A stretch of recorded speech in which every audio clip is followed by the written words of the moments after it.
السلام علیکم، میں نذیر احمد ہوں اور آپ دیکھ رہے ہیں میرا یوٹیوب چینل۔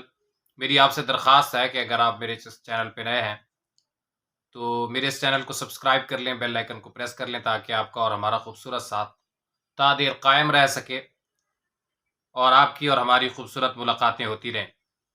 آج کی 4 باتیں بڑی امپورٹنٹ ہیں۔ اس میں سب سے جو پہلی بات ہے وہ یہ ہے کہ شہباز گل کے گھر پہ جو چھاپا مارا گیا ہے ان کے کمرے کے اندر، اس نے ایک بہت بڑے وبال کو جنم دیا ہے۔ خان صاحب نے کہا تھا کہ آپ پہ جنسی اسالٹ ہوا ہے، وہ از دیٹ ٹرو؟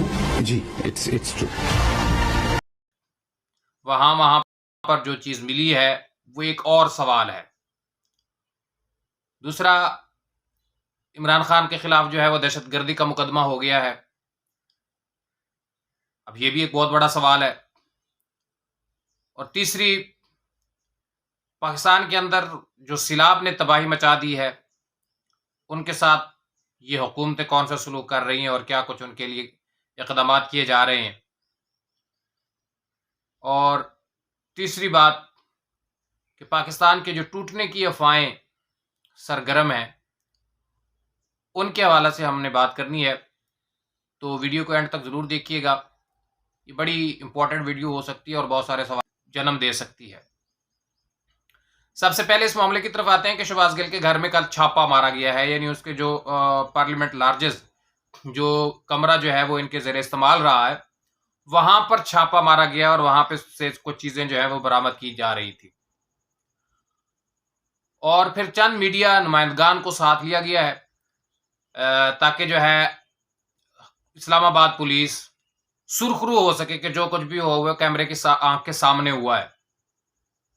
یہ بذات خود جو ہے وہ ایک بہت بڑا کوسچن ہے کہ اتنے کام جو ہیں وہ علیحدگی میں ہوتے رہے ہیں، آخر ایسی کیا وجہ تھی کہ اب جو ہے آپ کو میڈیا کی ضرورت پڑ گئی ہے؟ یہ بذات خود ایک کوسچن ہے کہ ایسی کیا وجہ ہو سکتی ہے کہ اب میڈیا کی ضرورت پڑ گئی ہے۔ اور جو پھر میڈیا نے وہاں پر رپورٹنگ کی ہے وہ بڑی قابل دید ہے۔ وہاں وہ خود جو ہے وہ ایک بہت بڑا سوال ہے کہ میڈیا نے یہ کچھ نہیں دکھایا کہ ہم نے فلاں بکٹ کو کھولا، فلاں چیز سے فلاں چیز ملی ہے۔ میڈیا نے اس بات کو نہیں دکھایا کہ ہم نے اب جا رہے ہیں، اب ہم انٹر ہو رہے ہیں، اب ہم فلاں کر رہے ہیں، اب ہم فلاں کر رہے ہیں، اور دیکھیں فلاں جگہ سے فلاں چیز جو ہے وہ برآمد ہو رہی ہے۔ ایسا کچھ بھی نہیں دکھایا۔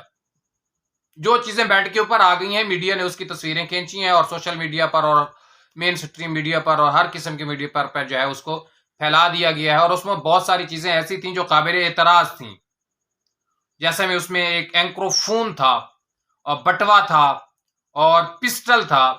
یہ 3 چیزیں ایسی ہیں جنہوں نے بہت بڑے سوالات کھڑے کر دیے ہیں۔ پہلا سوال جو تھا وہ میڈیا کے متعلق تھا۔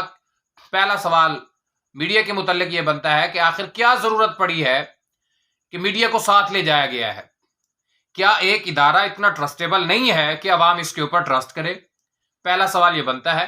دوسرا سوال یہ بنتا ہے کہ میڈیا نے جس طرح کی رپورٹنگ کی ہے وہ رپورٹنگ بذات خود ایک کوسچن مارک ہے کہ کیا اس طرح کی رپورٹنگ کی جاتی ہے جب آپ ایک کسی ایسے مجرم کے گھر میں گئے ہوئے ہوں، ایسے ملزم کے گھر میں گئے ہوئے ہوں جو پولیس کی کسٹڈی میں پچھلے 13-14 دن سے رہ گیا ہو، اور پھر وہاں پر جب رپورٹنگ کی جا رہی ہو تو جو سامان کلیکٹ کر لیا جاتا ہے اسی کی تصویریں بنا کے، اگر یہی کچھ کرنا تھا تو یہ تصویریں تو اسلام آباد پولیس خود بھی بنا سکتی تھی۔ تو یعنی یہ ایک بہت بڑا کوسچن ہے کہ آخر ایسی چیزیں کیوں نہیں دکھائی گئیں کہ فلاں جگہ سے فلاں چیز برآمد ہو رہی ہے، فلاں جگہ سے فلاں چیز برآمد ہو رہی ہے۔ پھر بات رہی کہ ایک پسٹل کی۔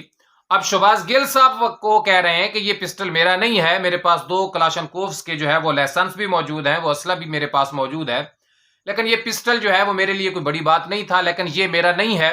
ہو سکتا ہے کہ جو میرے ملازم یہاں پر رہتے ہیں ان میں سے کسی کا ہو، جو میرے سیکیورٹی اہلکار جو یہاں پر رہتے ہیں یہ ان میں سے کسی کا ہو۔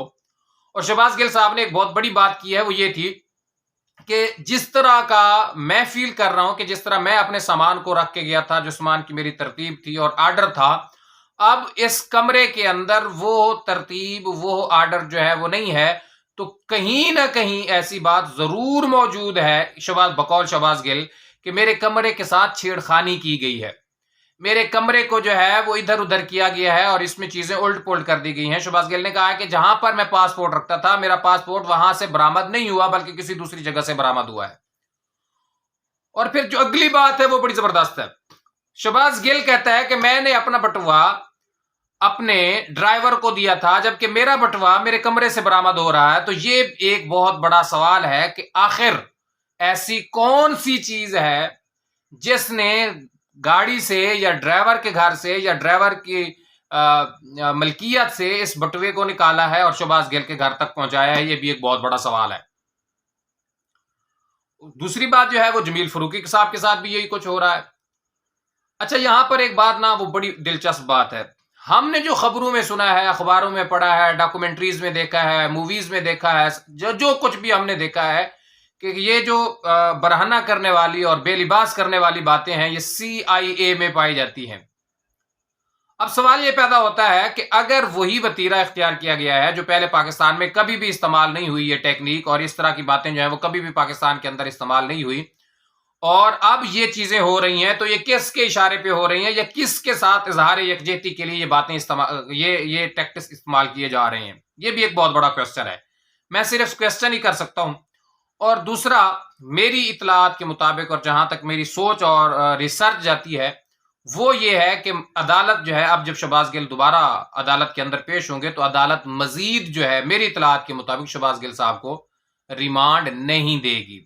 جسمانی ریمانڈ عدالت جو ہے وہ شہباز گل کا پولیس کو نہیں دے گی. یہ میری اطلاعات ہیں اور یہ میری سوچ ہے, ہو سکتا ہے یہ غلط بھی ہو سکتی ہے. اگلی بات جو ہے وہ عمران خان پوری دنیا کو یہ بتاتا رہا ہے, اس نے جہاں جہاں پر بھی تقریر کی ہے اس نے کہا کہ پاکستان کا دہشت گردی کے ساتھ کوئی تعلق نہیں ہے, اسلام کا دہشت گردی کے ساتھ کوئی تعلق نہیں ہے. اور اب انٹرنیشنل میڈیا بھی یہی کہہ رہا ہے کہ وہ کہتا ہے کہ جس نے یہ کچھ بتایا کہ پاکستان کا دہشت گردی کے ساتھ کوئی تعلق نہیں ہے, پاکستان نے اپنی 1 دہائی سے زائد عرصہ جو ہے وہ اپنے کئی فوج کے نوجوان جو ہے وہ اس دہشت گردی کی لڑائی میں قربان کیے ہیں اور پرائے کی جنگ میں یہ کودا ہے, اس کا دہشت گردی کے ساتھ کوئی تعلق نہیں ہے. جس کی ہر فورم سے یہی آواز اٹھی ہے, آج شومی قسمت اور وقت کی ستم شریفی دیکھیں کہ آج اسی کو جو ہے وہ دہشت گرد ڈکلیئر کر کے اس کے اوپر جو ہے وہ FIR کرا دی گئی ہے. کافی لوگ یہ کہہ رہے ہیں کہ پاکستان کے حالات جو ہے وہ اب 71 جیسے ہوتے جا رہے ہیں, تاریخ جو ہے وہ اپنے ماضی کو دوبارہ دوہرا رہی ہے اور پاکستان ٹوٹنے کے دہانے پہ آ گیا ہے. تو میری ایک جو ہے وہ دست بستہ گزارش ہی ہے کہ آج کا جو پاکستان ہے اور آج کے اس دنیا کے اندر جو ڈیولپمنٹس ہیں اور یہ جو ڈیولپڈ نیشن ہے, یہ اب 71 والے حالات کبھی بھی پیدا نہیں ہونے دیں گے. اس وقت ذرائع ابلاغ نہیں تھے, اس وقت ٹی ویز اتنے نہیں تھے, اس وقت نوجوانوں کے اندر اتنا شعور نہیں تھا, سوشل میڈیا ایکٹیو نہیں تھا, کوئی اینالسٹ نہیں تھے, کوئی لٹریسی ریٹ کوئی بہت اچھا نہیں تھا, اور جو کچھ جو ہے وہ حکمران کہتے تھے اس بات کو منوان تسلیم کر لیا جاتا تھا. لیکن اب جو ہے وہ عوام کے پاس کویسچننگ پاور موجود ہے. اب جو ہے عوام جو ہے وہ ریزن ڈھونڈتے ہیں کہ آخر ایسی کیا وجہ ہے. میں ڈنکے کی چوٹ پہ یہ بات کہہ سکتا ہوں کہ اب اگر اس طرح کے کوئی حالات خدا نہ کرے کوئی پیدا ہوئے, 71 جیسے حالات پیدا ہوئے, بنگلہ دیش جیسے حالات پیدا ہوئے, پاکستان کے ٹوٹنے والے حالات پیدا ہوئے, تو اب عوام جو ہے وہ 2 حصوں میں کبھی بھی تقسیم نہیں ہوگی, بلکہ ان 2 حصوں میں تقسیم کرنے والے عوامل کو تحقیق کر دے گی, نیست و نابود کر دے گی, یہ کچل ڈالے گی. یہ بات بہت بڑی امپورٹنٹ ہے. اور اگلی بات جو ہے وہ اس سے زیادہ لرزہ خیز ہے کہ ڈیرہ اسماعیل خان سے لے کر رجحان تک دریائے سندھ اور کوہ سلیمان کے درمیان جو 350 کلومیٹر کی لمبی ایک پٹی ہے, یہاں پر بسنے والے لوگوں کے ساتھ ایک ناروا سلوک کیا جا رہا ہے. ان کے پاس کوئی مسیحا نہیں پہنچ رہا. بدقسمتی سے پنجاب کا برا حال ہے, سندھ کا برا حال ہے, بلوچستان کی حالت جو ہے وہ ابتر ہے, وہ بالکل جو ہے یعنی بد سے بدترین حالات ہو گئے ہیں. تو پنجاب حکومت بھی خاموش ہے, وفاق بھی خاموش ہے, سندھ حکومت بھی خاموش ہے, کو تھوڑی بہت جو ہے وہ فوٹو سیشن ہو رہا ہے. اور بلوچستان کے ساتھ میرا خیال میں پہلے بھی جو ہے وہ کوئی اچھا سلوک نہیں کیا جاتا تھا. اب جو ہے وفاقی حکومت سے یہ توقع نہیں کی جا رہی, کیونکہ وفاقی حکومتیں اور صوبائی حکومتیں آپس میں ایک دوسرے کے دست و گریبان ہیں. عمران خان جو ہے وہ ان کو گھسیٹ رہا ہے اور وہ ان کو گھسیٹ رہے ہیں. یہاں پر ایک مزے کی بات یاد آ گئی ہے کہ اداروں کے خلاف جو ہے وہ نفرت انگیز تقاریر کرنے پر 8 لوگوں کے خلاف جو ہے وہ مقدمہ درج کر لیا گیا ہے پشاور کے اندر. اور جن میں جو نام ہیں وہ بڑے بڑے جو نام ہیں ان میں شہباز شریف صاحب ہیں,